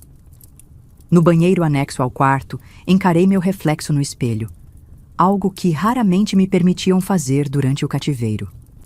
O espelho na casa dos Alvarez era pequeno e ficava na área comum, onde eu só tinha permissão de usar rapidamente. Agora, pela primeira vez em 10 anos, encarava meu rosto por inteiro. A mulher que me olhava de volta era uma estranha. Mais magra, com vincos profundos ao redor dos olhos e da boca, cabelos grisalhos nas têmporas, a pele marcada pelo sol paraguaio. Mas os olhos ainda eram os mesmos. Cansados, sim. Cautelosos, sem dúvida. Mas ainda meus. Tomei meu primeiro banho realmente longo em anos, deixando a água escorrer pelo meu corpo como uma bênção. Quando saí, vesti uma das minhas antigas camisolas, agora larga demais para o meu corpo emagrecido, e me deitei na cama que um dia havia sido minha. Mas não consegui dormir. O colchão era macio demais após anos dormindo em uma esteira fina sobre o chão duro. O quarto, silencioso demais, sem os ruídos noturnos da propriedade rural. E pior, a porta fechada me provocava uma ansiedade crescente. Após várias horas inquietas, levantei-me e a abri completamente. Só então, com a luz do corredor entrando e os sons ocasionais da casa me alcançando, consegui finalmente adormecer. Acordei sobressaltada às 5:30 da manhã, horário em que Dona Mercedes costumava me chamar para começar o trabalho. Por alguns segundos aterrorizantes, não reconheci onde estava. O pânico começou a subir pela minha garganta, até que vi a foto de Letícia e Nicolau ao lado da cama. Estava em casa, estava livre, estava com meus filhos novamente, mas a readaptação seria muito mais complexa do que qualquer um de nós poderia imaginar naquele primeiro dia. 16 anos se passaram desde meu retorno. 16 anos tentando reconstruir uma vida que foi violentamente interrompida. 16 anos aprendendo a ser novamente Carmen Oliveira, e não a Maria Estela que fui forçada a ser. Os primeiros meses foram os mais difíceis. Meu corpo e minha mente haviam se acostumado ao ritmo brutal e à constante vigilância do cativeiro.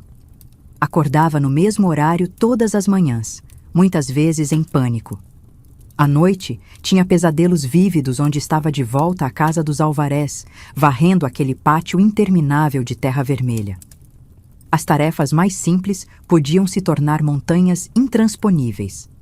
A primeira vez que fui ao supermercado, fiquei paralisada no corredor de produtos de limpeza. Tantas opções, tantas cores, tantos cheiros diferentes. Depois de 10 anos usando apenas sabão em barra e água sanitária para limpar tudo, a abundância de produtos era esmagadora. Teresa me encontrou ali, imóvel, com lágrimas silenciosas escorrendo pelo rosto. Um de cada vez, Carmen, ela disse gentilmente pegando minha mão. Um passo de cada vez. Tornou-se nosso mantra nos meses seguintes. Um passo de cada vez. Minhas mãos demoraram a se adaptar novamente a tarefas delicadas. Anos de trabalho bruto haviam deixado calos grossos e uma tremulação sutil que eu não conseguia controlar totalmente. A primeira vez que tentei corrigir provas, quando finalmente voltei a lecionar meio período em uma pequena escola particular, minha caligrafia estava irreconhecível. Passei horas praticando, reaprendendo a segurar uma caneta com firmeza e precisão. Pequenas vitórias que para outros seriam insignificantes, para mim eram batalhas ganhas contra o tempo perdido. O relacionamento com meus filhos evoluiu lentamente, com avanços e retrocessos. Havia dias de conexão profunda, quando conseguíamos nos encontrar verdadeiramente, e havia dias de distância dolorosa, quando a década perdida se erguia entre nós como uma parede invisível. Não sei como ser mãe de adultos, confessei uma noite para Letícia, depois de uma discussão sobre sua decisão de adiar o mestrado para trabalhar em uma ONG de direitos humanos. Perdi toda a transição. Na minha cabeça você ainda tem 9 anos e deveria obedecer sem questionar. Letícia, sempre madura além de sua idade, pegou minhas mãos entre as suas. E na minha cabeça, às vezes você ainda é uma foto na mesinha de cabeceira, não uma pessoa real com opiniões e medos. Aquela honestidade brutal abriu caminho para uma nova fase em nosso relacionamento. Paramos de tentar recuperar o que havíamos perdido e começamos a construir algo novo entre nós. Nas longas conversas noturnas, descobri que minha filha havia herdado minha paixão por literatura e minha teimosia, mas tinha uma coragem para enfrentar o mundo que era inteiramente dela. Com Nicolau, o processo foi diferente, mais silencioso, mais cauteloso. Enquanto Letícia transbordava perguntas e histórias, meu filho observava, processava, refletia. Durante meses após meu retorno, ele aparecia no meu quarto tarde da noite, apenas para sentar na poltrona perto da janela. Às vezes conversávamos, às vezes ficávamos em silêncio compartilhado. Foi numa dessas noites que ele finalmente perguntou: "Como você sobreviveu sem enlouquecer?" Olhei para meu filho, agora um jovem homem, e percebi que ele precisava não apenas de minha presença, mas de minha sabedoria. Algo que eu pudesse oferecer, um legado daquela década terrível. "Rotinas", respondi. Criei rotinas mentais que não podiam tirar de mim. Recitava em silêncio poemas que havia memorizado. Refazia mentalmente o caminho da nossa casa até a escola onde vocês estudavam, contando cada árvore, cada placa.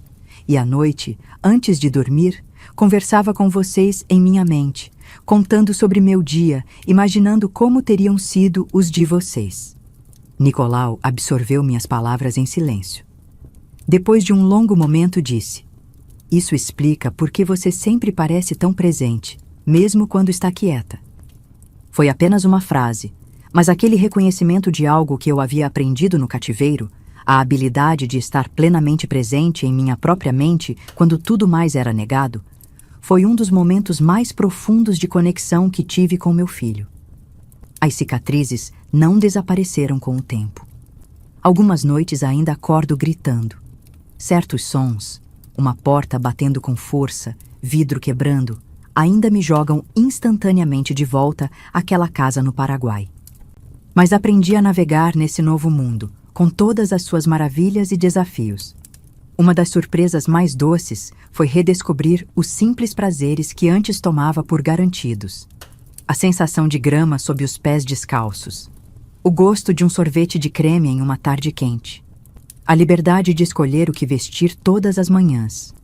A privacidade de um banho sem pressa. Pequenas alegrias que muitos mal notam, mas que para mim são tesouros recuperados de uma vida anterior. Há 3 anos, tornei-me avó pela primeira vez quando Letícia deu à luz a gêmeos, Antônio e Luna. Segurando aqueles pequenos embrulhos no hospital, senti uma emoção quase esmagadora. Não apenas pela beleza daquelas novas vidas, mas pela possibilidade de presenciar suas infâncias por completo, de estar presente em cada etapa do seu desenvolvimento. Uma segunda chance para testemunhar o desenrolar da vida. Quero que eles conheçam sua história. Letícia me disse enquanto observávamos os bebês dormindo lado a lado no berçário. Não os detalhes mais sombrios, claro, mas a essência. Quero que saibam da sua força. Aquela conversa me fez refletir sobre o que realmente significa sobreviver. Não é apenas continuar respirando, é preservar algo essencial dentro de si quando todas as circunstâncias conspiram para destruí-lo. Durante meu cativeiro, agarrei-me às memórias de meus filhos como um náufrago se agarra a uma tábua em mar aberto. Agora, entendo que aquilo não era apenas saudade ou luto, era um ato de resistência. Negar-me a esquecer quem eu era, mesmo quando me chamavam por outro nome. Negar-me a abandonar a esperança, mesmo quando a lógica sugeria que não havia saída. Negar-me a deixar que o ódio consumisse meu coração, mesmo tendo todos os motivos para odiar. Essas foram minhas maiores vitórias. O terceiro neto, Miguel, chegou 2 anos depois, filho de Nicolau e sua esposa Laura. Na festa de batizado, Nicolau me surpreendeu ao pedir que eu falasse algumas palavras como avó da criança. Hesitei. Nunca havia sido confortável falando em público desde meu retorno. Mas aceitei, movida por algo maior que meu próprio desconforto. Segurando o pequeno Miguel nos braços, olhei para a família reunida e disse: há uma lição que aprendi da maneira mais difícil possível. A vida pode ser interrompida a qualquer momento. Podemos perder anos inteiros, momentos preciosos que nunca voltarão. Mas enquanto houver memória e amor, nada está verdadeiramente perdido.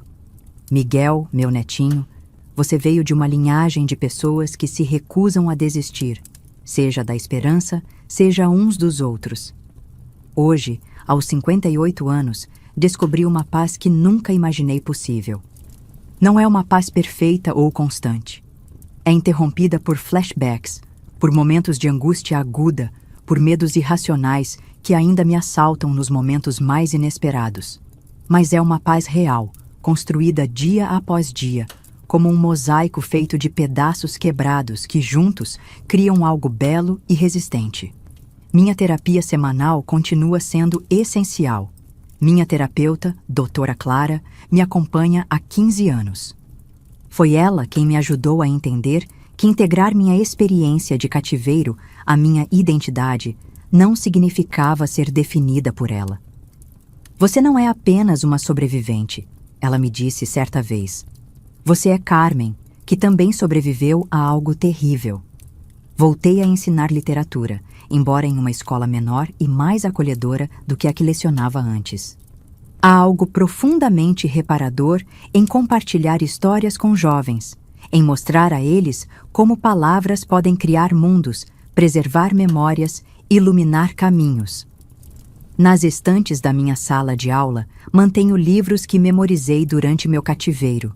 Cecília Meirelles, Carlos Drummond de Andrade, Clarice Lispector, autores cujas palavras foram meu refúgio quando não tinha livros físicos para ler. Às vezes, algum aluno curioso pergunta sobre as cicatrizes em meus pulsos, marcas deixadas por cordas e algemas durante tentativas de fuga. Nunca minto, mas adapto a verdade conforme a idade. São marcas de um tempo muito difícil na minha vida que me ensinou sobre a importância da liberdade. Algumas pessoas me perguntam se perdoei meus captores. É uma pergunta complexa que me fez refletir muito ao longo dos anos. Não perdoei no sentido de absolver ou minimizar o que fizeram, mas aprendi a não permitir que o ódio por eles consuma o presente que tão duramente reconquistei. É uma forma diferente de liberdade, uma que ninguém pode tirar de mim. O que digo agora para quem passa por momentos de escuridão aparentemente sem fim é simples. Sobreviver é uma forma de resistência. Cada dia que você se recusa a desistir, cada momento em que escolhe lembrar quem realmente é, apesar das circunstâncias que tentam redefinir você, é uma vitória. A vida não voltou ao normal depois do meu resgate, porque normal era algo que não existia mais. Em vez disso, construímos um novo normal, imperfeito, cheio de desafios, mas nosso. Tenho cicatrizes que não vão desaparecer. Tenho medos que talvez nunca me deixem completamente. Mas também tenho uma clareza que só vem de ter perdido quase tudo e depois reconstruído, pedaço por pedaço. Todos os dias, quando acordo, tomo meu café da manhã. Café forte com um fiozinho de leite, exatamente como naquela última manhã de 1999. Não é um ato de tortura ou masoquismo. É um ritual que me reconecta com quem eu era antes, enquanto honra quem me tornei depois. É uma afirmação silenciosa de que, apesar de tudo, a vida continua. E continua. Com todas as suas imperfeições e maravilhas. Com todas as suas perdas irreparáveis e seus presentes inesperados. Continua enquanto houver quem se recuse a desistir da esperança, quem se agarre teimosamente à luz, mesmo nas trevas mais densas. Se você está enfrentando sua própria escuridão agora, quero que saiba, o amanhecer pode demorar, às vezes anos, como foi para mim, mas ele virá. E quando vier, você apreciará sua luz de uma forma que outros jamais poderão compreender. Meu nome é Carmen Oliveira. Fui professora, fui sequestrada, fui prisioneira. Sou mãe, sou avó, sou sobrevivente. E minha história não termina com o que fizeram comigo, mas com o que escolho fazer com cada novo dia que me foi devolvido. Quer um cuidado especial? No primeiro comentário fixado, você pode baixar gratuitamente o nosso e-book exclusivo com receitas de chás tradicionais das avós. Um presente feito com muito carinho para aquecer seu coração. Aproveite!